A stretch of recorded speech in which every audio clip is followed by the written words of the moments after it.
What's up, everybody? Welcome into the Next Pats podcast. I'm Phil Perry. Fantastic episode lined up for you today. We're bringing in Patriots tight end Austin Hooper. He's going to be telling us about the makeup of this team, some savvy vets like himself, also a load of young contributors, how that mix has helped them during this 9-2 run. We're talking Drake Maye. We're talking My Cause, My Cleats, a great story, great causes to talk about there with Austin Hooper. But before we get to that conversation, let's talk a little bit more about the quarterback Drake Maye and just how diabolically accurate this player has been, because I don't feel like we've given him actually enough justice in terms of just how effective he's been putting the football wherever he wants. Some numbers for you. He is first in the NFL, almost 72% in terms of his completion percentage. He's first in the NFL in terms of his completion percentage over expectation, according to Ben Baldwin. He's first in EPA and EPA per dropback, according to Next Gen Stats. He's first in rating and EPA on deep passes. Those are those passes that travel at least 20 yards down the football field. He's first in completion percentage over expected on intermediate passes. We'll get to why that's important in a little bit. He's also first in completion percentage over expectation and EPA per dropback when he's under pressure. You can be breathing on him. You can be hitting him. He is still pinpoint accurate. How has he done it? I asked him that question earlier this week. I think just being competitive. I think that's the biggest thing. I'm competitive. I want to, make good throws. I want to, complete passes in tight windows and give good ball placement for catch and run. You have, it's one of my high school coaches back in my head coach used to tell me. He's talking about yards after catch and ball placement, and I've tried to take it from there to everywhere I've gone. And I think. I think just accuracy is one of the biggest things, and you see so many great quarterbacks that are so accurate, and I think it's a great compliment when somebody says you're accurate, and I think that's what you try to work towards. And since I got in the league, it's something that I've just tried to establish myself from the get-go is try to be accurate. The remarkable thing is he's been as accurate as he's been, and he's been as effective as he's been when continually throwing the football down the field. His average air yards per attempt is at 9.0. The only quarterback this year who is ahead of him in that regard is Sam Darnold, and the Seahawks have been chucking it all over the lot this season. But to be that accurate and to have that kind of completion percentage when you are testing defenses and stretching the field as frequently as you are, that's only making those numbers more outstanding. And again, just a reminder, completion percentage over expectation. This is calculated in some different ways depending on where you look.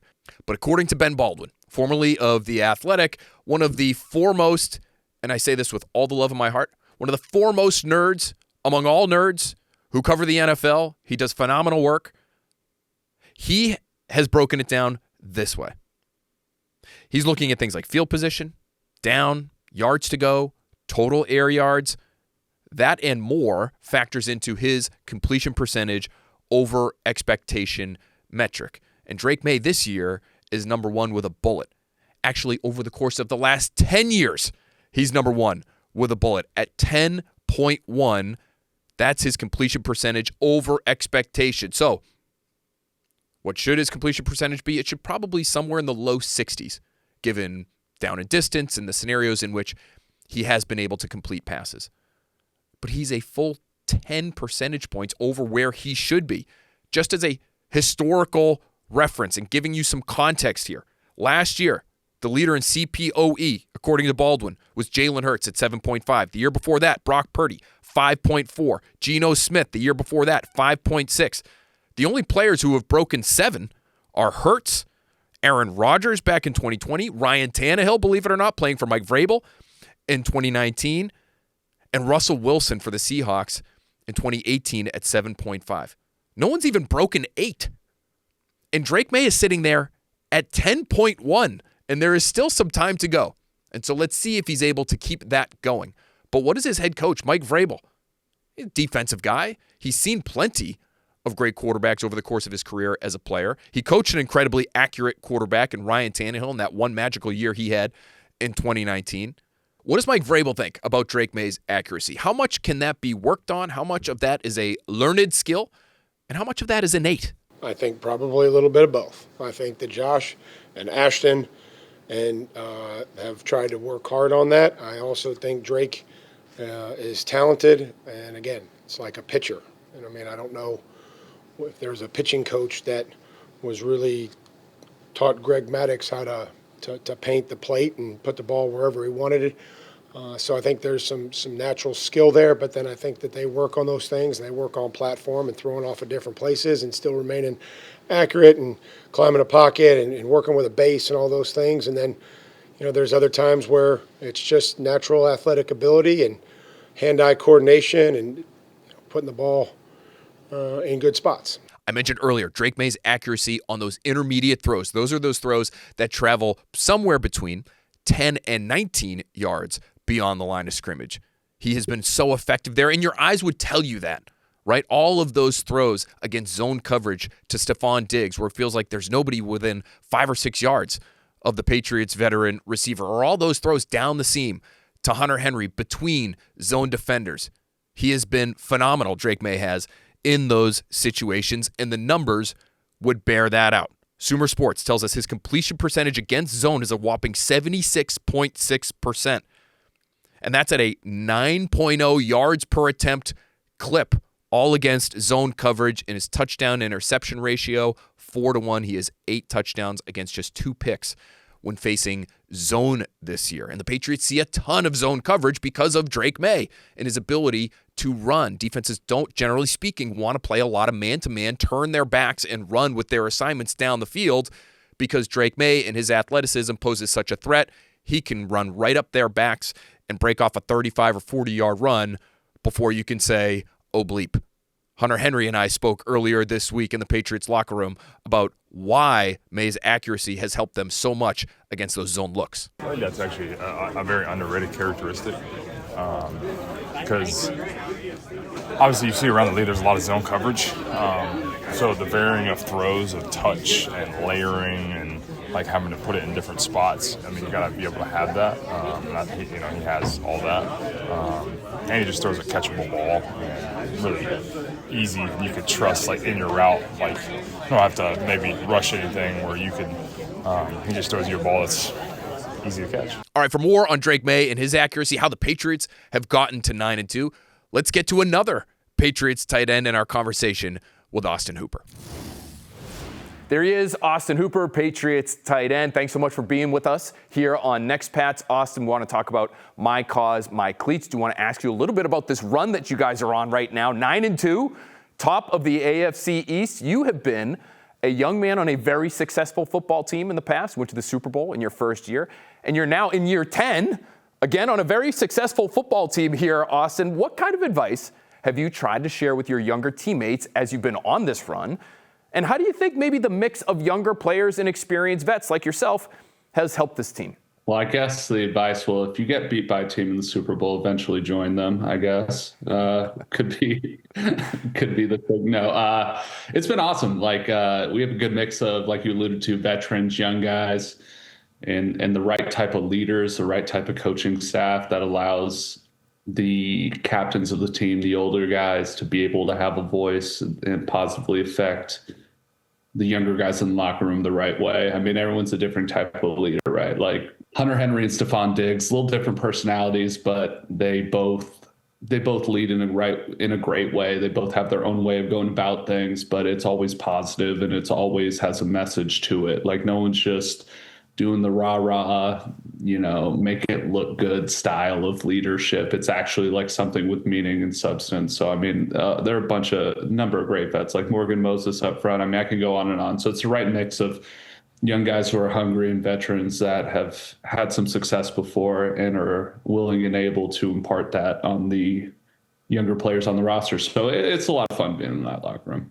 Speaking of the right kind of mix, a young player who's also a leader, Drake Maye, he's getting a ton of attention right now for the season that he's having. Austin, he got MVP chance the other night against the Jets, and he leads the league in completion percentage right now. And so talking to you, someone who's been on the receiving end of a bunch of Drake Maye's passes the last couple of seasons, makes this a good opportunity for us to ask, why? Is it processing? Are his passes especially catchable with the touch that he uses? Why is he able to complete as many passes as he does, you think? Yeah, I mean, you're cooking right now. I mean, I think it's a combination of arm strength. He throws a very, very catchable football, and you say that most people are like, whoa, what does that even mean?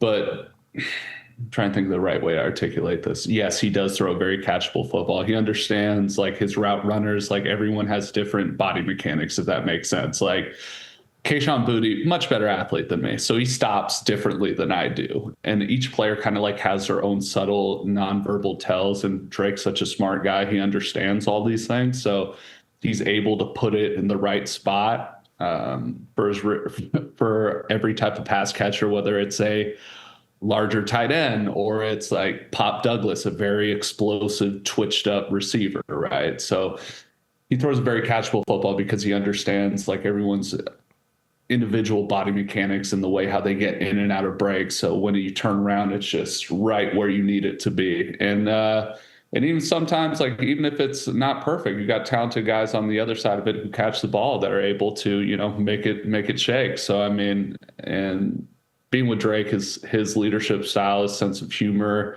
and his joy for the game. Like, it's fun being with the younger guy who's still learning the game, still having fun with it, and still has that twinkle in his eye. So it's a lot of fun.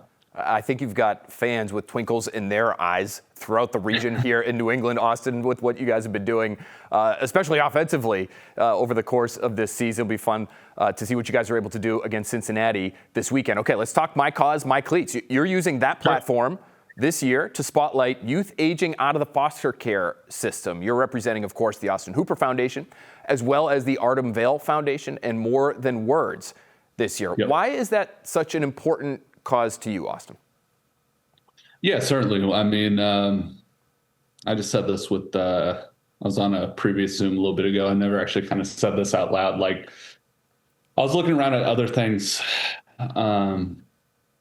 things I wanted to support when I got into a position where I could. And like, candidly, a part of me felt like a little guilty. Like, I remember when I was younger, me and my brother and sister, my parents were actually thinking about, this was like right before the 2008 recession, we're thinking about actually having foster youth live with us. And my parents kind of asked us, me being the oldest, and I was kind of like, I'd be open to it, but I would just feel bad. Like, none of us in the house would treat him differently, but I would know other people in the community would, and I don't know how that would affect this young person.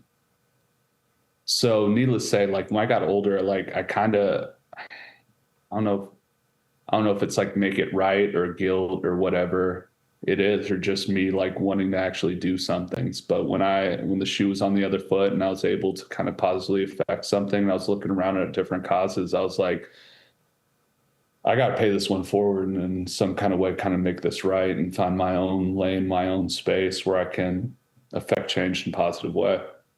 That's very cool. And I also found it to be very cool just finding out a little bit about the cleats and how they came to be.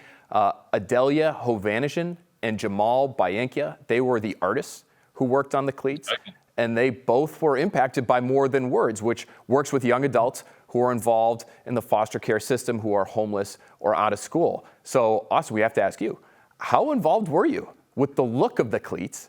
And we have some shots here that we'll be able to see the finished product. They look great. What can you tell us about the design? The design was entirely them. I've said this before and I'll say it again. Like, I wear a helmet. They're the artists. I let the artists be the artists. And, just kind of give them like a couple outlines. Like, well, my outline was like, just be you and give me a good product. Like, you guys are the artists. I'll let you guys cook. And they did. And they crushed it. So I'm really excited to wear them. That's great. I'd say, hey, you sound almost a little bit like a coach there, Austin. Let the players play, just give them the opportunity and they'll figure it out. They'll make it work. No doubt. No doubt. I was sitting there with my artistic whistle and visor, and I was like, you guys, make the picture come to life. So, yeah, that was my turn. Well, they did a great job. The cleats look great. Of course, you'll be wearing the cleats on Monday Night Football against the Giants, December 1st. And for our audience, Austin, if they want to help your foundation, the Austin Hooper Foundation, what's the best avenue for them to do that? Yeah, I have a website, Austin Hooper Foundation. You can just Google it; it'll come right up. Be the first one you see, and you can get a bunch more information there. And big shout out to RM Vale and More Than Words up in Boston. They do a tremendous job for the young people in this community. So anyone is interested about learning more, feel free. We'd love to have you. Obviously, great causes, and thanks so much for sharing the backstory as to how you got involved with those causes. Looking forward to seeing those cleats on a national stage. Austin, thanks for being with us here on Next Pats to talk about those cleats and the causes that we know are near and dear to your heart. Thanks for the opportunity. Great stuff there from Austin Hooper. And one more note on how those cleats will benefit those causes that Hooper holds so dear. They're going to have a virtual auction with signed memorabilia, experiences, trips, and more. That's going to go from November 29th to December 6th. And Hooper's cleats, which he will sign after he plays in that Monday Night Football game against the Giants, will be auctioned off as well. Proceeds from all of that will go to the Hooper Foundation and Artem Vale, and then that will directly benefit More Than Words in 2026. So great causes there. Make sure you head over to theaustinhooperfoundation.org for more. All right, coming up on Next Pats, we are talking draft and a couple prospects that may interest the Patriots next spring. We're also taking some of your mail. It's all coming up next on Next Pats. Welcome back to Next Pats. Let's launch right into our Who's Next segment. You know, a draft nerd like myself, I'm not going to be able to stay away from draft coverage for all that long. Last week, we had our episode right after the Thursday night game. We took a pass on college football for the week, but we're back this week, and we're talking about a couple of defenders that I could see Mike Vrabel having interest in the draft, and maybe even as early as the first round. Let's start with South Carolina corner Brandon Cisse. He is number 25 on our buddy Dane Brugler of The Athletic. His recent top 50 that just came out, was just published. 6 feet, 190 pounds. He's a transfer from NC State. Springy, sticky, one of the fastest players in the SEC perhaps, and the fastest player in that South Carolina program, according to Dane. 5 pass breakups and 1 pick in 2 seasons at NC State. He had South Carolina after him. He had Ole Miss after him. He ends up choosing South Carolina, and he's having a heck of a season right now. 6 pass breakups, 1 pick. He's got a touchdown, only a 57.5 rating allowed win in coverage. So he's having a tremendous year. And maybe most importantly for this Patriots defense and the scheme they play, while they are playing a little bit more man-to-man lately, they've played a lot of zone this year. And Cisse has a 24.4 rating allowed win in zone this year with 3 forced incompletions. Safe to say he has been one of the most effective zone corners in college football this year. So let's keep an eye out for Brandon Cisse. That scheme fit, that athletic fit for Mike Vrabel and what he's looking for at that cornerback position. Cisse feels like a good option for New England. Now, not all that hard to envision Mike Vrabel being interested in this next player. He's a linebacker. He's out of Ohio State. His name is Sonny Styles. He's number 26, as a matter of fact, on Brugler's top 50. 6'4", 243 pounds, really good size, especially for 2025 and the 2026 draft. Linebackers just aren't built this way anymore, but Styles is far from your plodding, broad-shouldered, middle-of-the-field linebacker. This guy is a freak. He was number 10 on Bruce Feldman's, another friend of the podcast, Bruce Feldman's Freaks list this year. He just turned 21 years old. So all kinds of upside here, especially when you learn about some of the testing he's been able to produce while at Ohio State. An 11-foot broad jump, a 40-inch vertical.